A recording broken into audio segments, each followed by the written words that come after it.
केलं नाही. त्यांनी सांगितलं प्रशासनातले लोक पाहिजे, तुम्ही मंत्री आहेत. त्यांनी दांतवाडी व्यासपीठावर सांगितलं का त्यावेळेच्या वाईट, आणि मला म्हणता घेतलं. मी काय सांगतोय हे तुमच्यासाठी लय महत्वाचं.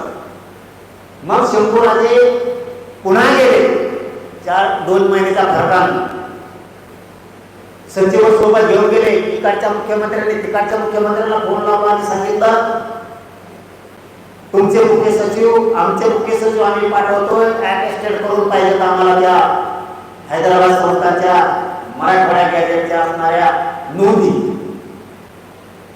हे शंभूराजेचे शब्द आहेत, माझे नाही. मग ते अटेस्टेड करण्यासाठी पुन्हा हे सगळे सचिव अत्याचे सचिव बसले आणि शंभूराजे साहेबांनी अंतराळीचे व्यासपीठावर घेऊन सांगितलं आम्ही गॅजेट आणलंय, अटेस्टेड करून सगळ्या कॉप्या आणल्या. हे सगळं महाराष्ट्र नाही केलं. मग त्याच वेळेस मनाने शिकायचं आपण सगळ्यांनी, बुद्धी आपली तेच ठेवायची. कोण काय सांगताय लगेच त्याच्यावर भरोसा.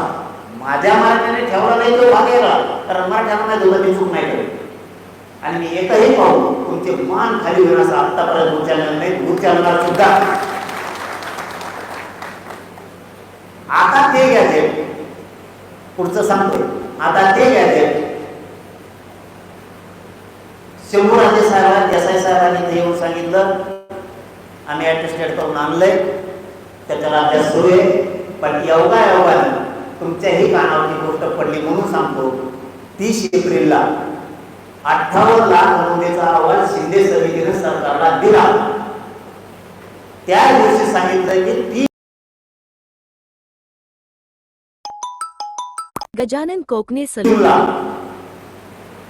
हैदराबादचं गॅजेटियर, सातारा संस्थानचं गॅजेटियर आणि पुणे गव्हर्नमेंटच्या गॅजेटियरचा अहवाल आणि 30 जूनला सरकारकडे देणार. आता त्या नोंदीला मर नाही 58 लाख आणि गॅजेटचा सुद्धा अहवाल देणार आहे. आता खरे तुमचे दिवस आले, हैदराबादचं सह ते दोन्ही गॅजेट घ्यायचे. आता तुमचे दिवस आता टाकले बाहेर. आता का सरकार कसं देत नाही?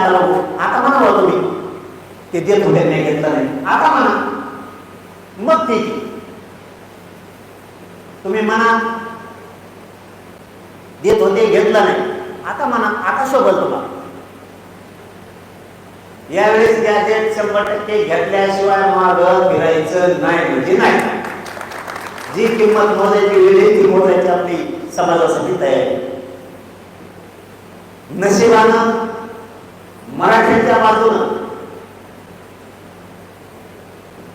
मराठी एक राहिल्यामुळं यश मिळालं.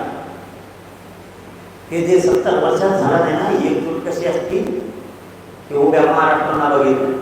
म्हणून पुन्हा सांगतो आणखी एकजूट करावं लागणार आहे.